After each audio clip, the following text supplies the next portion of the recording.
तो वही जब हमने ये स्टूडियो बनाया तब भी मतलब ऐसे बोला लोगों ने कि क्या कर रहे हैं।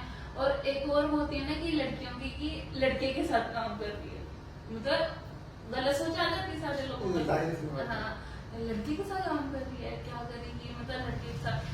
पर इतना है कि मेरे पापा को उस पर बहुत बिलीव है।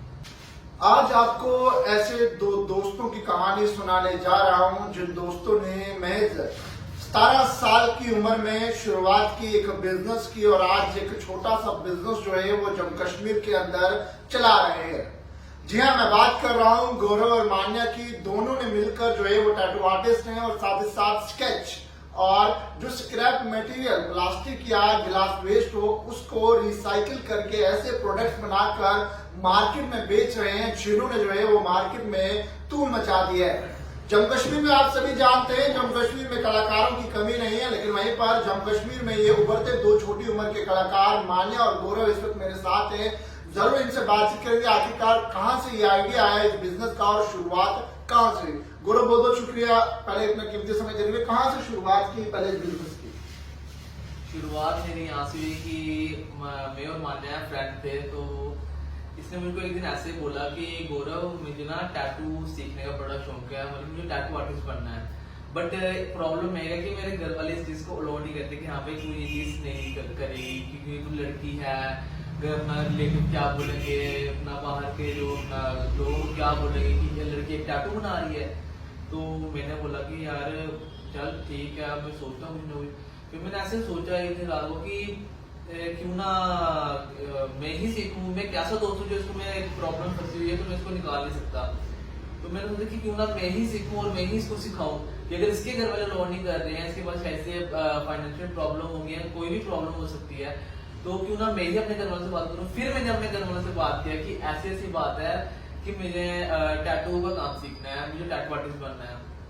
तो पहले घर वाले तो बोलते ही हैं थोड़ा बहुत, बट फिर इजिली मान ही कहते कि हाँ भाई चल तूने जो सीखना बट सीख, बट ये कि बाद में खज्जल ना होना। मैं नहीं खज्जल नहीं होगा, मैं आप टेंशन मत लो, मुझे सीखना है, मुझे अपना सीखने का शौक है। तो ठीक है सीख ले। उन्होंने मुझको भेजा सीखने के लिए, मैं वहां से सीखता था, अपना पूरे दिन वहां पे सीखता था, फिर रात को आके इसके घर जाके इसको सिखाता था कि माने ऐसे करना है वैसे करना है। फिर आराम से हमने सीखा, फिर मेरा कोर्स कंप्लीट हुआ। फिर बात आई कि हमने शॉप खोलनी है, अब आगे अपना बिजनेस भी तो चलाना है, सीख तो लिया अब चलाना भी तो है। फिर हमारे पास इतने पैसे नहीं थे कि हम बाहर दुकान ले सके। फिर हमने अपना घर पे ही स्टूडियो बनाया, अपने घर पे ही एक रूम था हमारे सेपरेट, हमने उसको ही स्टूडियो बनाया, उसको पेंट किया, पुट्टी किया, सब कुछ हमने खुद किया, उसको पूरा रेडी करके फिर हमने वहां पे मशीनें लाई, आराम से पैसे इकट्ठे कर करके अपने मनी पॉकेट से इकट्ठे कर करके हमने मशीनें लाई। फिर हम वहां से कमाना स्टार्ट हुए, अर्निंग स्टार्ट की। तो फिर वहां से अर्निंग करते करते करते करते हमने सोचा कि अब हम घर पे कितनी देर ही बैठेंगे, अब हमको मार्केट में आना है, हमको बाहर निकलना है। फिर हमने शॉप ढूंढी, फिर हमने उसको भी रेडी किया। फिर जो हमने पैसे अपने कमाए थे वो ही इस पे इन्वेस्ट किए, वापस लगाए, अब लगाते जा रहे हैं, अभी भी इन्वेस्ट करते जा रहे हैं। फिर करते करते हमने फिर ये वाला स्टूडियो खोला है, इसको भी पूरा हमने डेकोर खुद किया, पेंट पुट्टी सब हमने खुद किया, डिजाइन इसमें हमने सब कुछ खुद किया हुआ है। तो फिर रात से आराम से करते करते करते फिर हम यहाँ तक पहुंचे हैं। शुरुआत में किस तरह की प्रॉब्लम पर फैमिली में क्या किस तरह का माहौल रहा कि एक टैटू आर्टिस्ट बन रहे हो, कुछ और कर लो? शुरुआत में क्या ड्रीम टैटू आर्टिस्ट का था या कुछ और भी बनना चाहते थे? नहीं, बनना तो मैं कुछ और चाहता था, लेकिन कुछ फैमिली प्रॉब्लम्स की वजह से मैं वो चीज बन नहीं पाया। मैं बनना एक्चुअली मैं आर्मी में जाना चाहता था, बट घर वालों ने मना कर दिया कि उस चीज में नहीं जाना। तो उनके भी कोई ना कुछ अपना सोच हो गई कि उनको नहीं जाने दे रहे थे। तो मैंने उस चीज की पूरी ट्रेनिंग ली थी कि मैंने जाना है, मैंने ये करना है, मैंने दौड़ भी निकाल लेनी थी, सब कुछ करना था, लेकिन घर वालों ने नहीं जाने थे। मतलब कोई बात नहीं जाने था, कोई बात नहीं। फिर मैंने ये चीज सीखी थी, तो घर वालों को तो फुल सपोर्ट रहा, ऐसी बात नहीं कि नहीं रहा, घर वालों को पूरा सपोर्ट था। बट जो बाहर के रिलेटिव्स हैं, आपको पता ही है कि वो बताने वाले कि हाँ भाई क्या काम सिखा रही है, अच्छा सा काम सिखाओ, उसको पढ़ाओ, इसको करो। यार मुझे इस चीज में इंटरेस्ट है, मैं क्यों झूठ बोलूंगा, मैं अपनी लाइफ क्यों खराब करूंगा कि मुझे पढ़ाई में इंटरेस्ट है, मुझे वहां पे भेजो। मुझे पढ़ाई में इंटरेस्ट था ही नहीं, मुझे इंटरेस्ट ही इन चीजों में था। तो फिर ऐसे करते करते हम यहाँ तक पहुंचे। फिर हमने बॉटल पेंटिंग स्टार्ट की, अपना स्केच स्टार्ट किए, सब पूरा आराम से स्टार्ट करते, वेस्ट मटेरियल को हमने सेव करना स्टार्ट किया, डिजाइन वगैरह करते करते फिर हम यहाँ तक। मतलब मान्य शुरुआत में किस तरह की प्रॉब्लम से फैमिली का कितना सपोर्ट रहा? फैमिली का तो मतलब सपोर्ट तो है, बट यही बात हो गई ना कि ये पहले घर वाले मना करते थे कि नहीं, मुझे जो मैंने बोला था कि मुझे टैटू आर्टिस्ट करना, मना करते ये कौन सा काम है, ये क्या कर रही है, तू बिगड़ जाएगी, ये कर रही है, वो कर रही है, मतलब सारे ऐसे घर वालों को बोलते थे कि नहीं। ऐसे पूछे तो है ना घर वाले कि इससे वाला काम करना है तो क्या करे। वो कहते नहीं मतलब जो टैटू आर्टिस्ट है वो नशे करते हैं, ये करते हैं, वो ऐसे थोड़ी होते हैं, बिगड़े होते हैं, लोफर होते हैं वगैरह। पर जो वो तो ऐसे हो गए ना, वो जो टैटू आर्टिस्ट है वो तो टैटू बनाते हैं, हम सब कुछ करते हैं। तो यही था कि अभी भी मतलब ताने बजते हैं कि पढ़ाई नहीं की, टैटू कर रहे हैं, ये है वो है। पर पापा का पूरा सपोर्ट है, पापा पूरा सपोर्ट है। पापा कहते नहीं तूने करना तो तू कर, पर इसमें नाम भी करना, ये नहीं कि अंदर ही अंदर अंदर ही अंदर, बट कुछ करके बताना। साथ में ऐसे तो पेंटिंग्स तो मैं ऐसे बचपन से ही कर रही थी, सीखी नहीं कहीं से, सब कुछ खुद ही कर रही हूँ। तो पहले मैंने स्टार्टिंग में 15 की एज में बॉटल बेची थी, सबसे वाली अर्निंग मेरे को वहां से आई थी। कितनी अर्निंग आई थी उस समय? आगे तब भी तब तो मैंने 2000-3000 इतने कमाए थे। तब इतने भी बड़े होते एट द एज ऑफ 15, हाँ। जब बच्चे पापा से गवर्नमेंट लेते हैं। हाँ। तो पहले बॉटल बेची थी, फिर बॉटल के साथ मेरे को आया कि नहीं स्केच भी बनाते हैं लोगों का, पहले बनता नहीं था, पहले किसी का मोटेट वाले तो किसी की आँख नहीं बनती थी, मतलब अब ठीक बनता है सब कुछ, वही प्रैक्टिस से ही होगा सब कुछ। तो अभी तो स्केचेस भी बहुत बेचे हैं मैंने, स्केच बनाते हैं, साथ में रेजन का काम करते हैं, उसमें हम छल्ले बनाते हैं रेजन के, मतलब नाम भी बना सकते हैं, ऐसे भी मतलब बन जाता है। तो फोटो फ्रेम्स रिजर्व होती है, मैरिज भी रिजर्व होती है, साथ में बॉटल, ओवरऑल पेंटिंग्स का सारा काम करते हैं। अब जब नई चीज आएगी उसमें भी पेंटिंग का कर देखते हैं, मतलब ट्राई हम हर एक चीज करते हैं साथ साथ में। तो वही जब हमने ये स्टूडियो बनाया तब भी मतलब ऐसे बोला लोगों ने कि क्या कर रहे हैं। और एक और वो होती है ना कि लड़कियों की कि लड़के के साथ काम कर रही है, मतलब गलत सोच आ जाती है सारे लोगों को, हाँ लड़की के साथ काम कर रही है क्या करेंगी, मतलब लड़के के साथ। पर इतना है कि मेरे पापा को उस पर बहुत बिलीव है, मेरे पापा बहुत विश्वास है। पापा कहते नहीं हाँ अगर तुम्हें जाना है गोरी के साथ जा, यहाँ वहाँ आप तो ऐसा नहीं गोरी को ले जाना, ये करना वो करना। तो बस पेंटिंग है तो मैं ये बोल सकता हूँ। जैसे हमने स्टूडियो बनाया, अब यहाँ पे भी किसी की हेल्प नहीं ली। पहले जो घर पे स्टूडियो बनाया था वहाँ पे जितने भी अर्निंग हमने की वो सारी सेव की हमने, बेफालतू हम खर्चते नहीं है कोई भी सेव। फिर हमने यहाँ पे वो सारे पैसे लगाए, सारे ओवरऑल आराम से हमने कितनी चीजें मंगवाई है, सारा कुछ रिंग लाइट्स वगैरह, ये हैंड स्टैंड सब कुछ, ये जितना भी ये जो पीछे आप देख रहे हो ये भी हमने खुद ही बनाया है। खुद बनाया है, पेंट भी खुद किया, पेंट भी खुद किया, पुट्टी भी खुद किया, डिजाइन जो डेकोर दिख रहा है आपको सारा ही खुद किया। साथ में बैठे बैठे अगर फ्री बैठे तो लाइव स्टिचिंग कर लेते हैं, सब कुछ मतलब ओवरऑल आर्टिस्ट का सारा काम।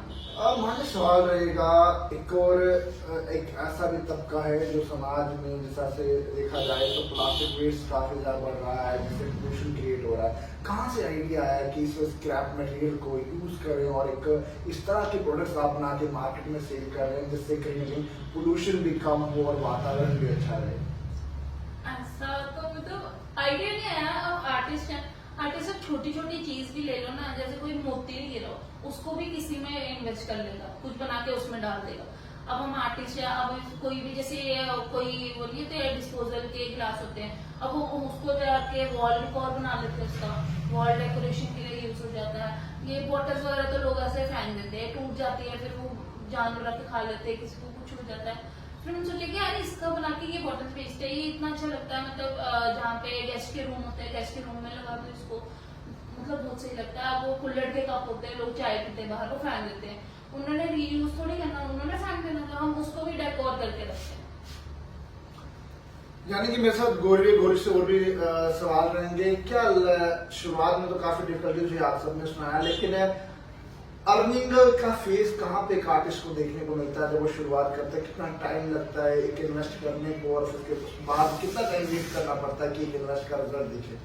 देखो अपना अगर बिजनेस करना तो उसमें तो टाइम लगता ही है, बिजनेस करने में अर्निंग करने में टाइम तो लगता ही, लेकिन हमने बहुत वेट किया इस चीज का कि हम अपना स्टूडियो खोलेंगे। तो हमने एक रुपया जोड़ के, मतलब कि बाहर से कुछ खाना नहीं, कहीं जाना नहीं, कोई कपड़े नहीं लेने, जो कपड़े के लिए पैसे मिले वो अपने पास से लेने, मतलब कि लगा लो हमने 7-8 महीने हम बाहर निकले ही नहीं है घर से।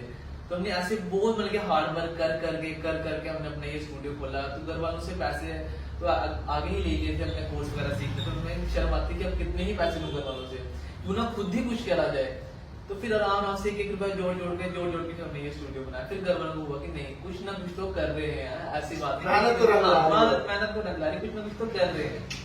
तो मान्य सवाल रहेगा, जिस तरह से आप वेस्टेज मटेरियल को रिसाइकिल करके बेचते हैं, तो किस तरह से कोई और भी लोग आपके साथ कनेक्ट कर सकते हैं, वो प्रोडक्ट्स अच्छे लग रहे हैं जो इन्हें खरीदना चाहते हैं, या किस तरह से कोई और भी बच्चे आपके साथ जुड़ सकते हैं जो इस तरह की कलाकारी सीखना चाहते हैं?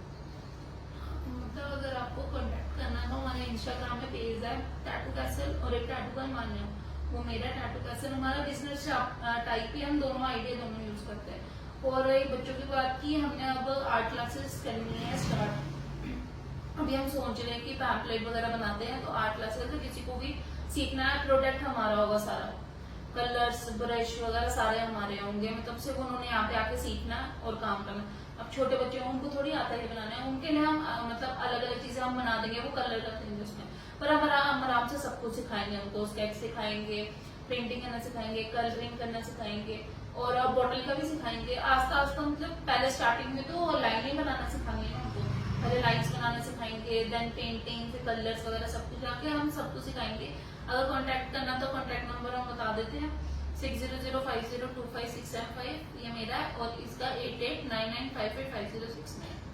यानी कि आप दिए गए नंबर्स पर कॉल कर सकते हैं, और जिस तरह से ये दोनों दोस्त मिलकर यानी स्ट्रगल की कहानी जो है वो जरूर आप तक पहुंचाने की कोशिश की गई है। हर कामयाब इंसान के पीछे जो है वो एक हाथ तो जरूर होता है, लेकिन हर कामयाब इंसान की शुरुआत काफी ज्यादा कठिन होती है, और कामयाब इंसान बनने के लिए मेहनत करना जरूरी है।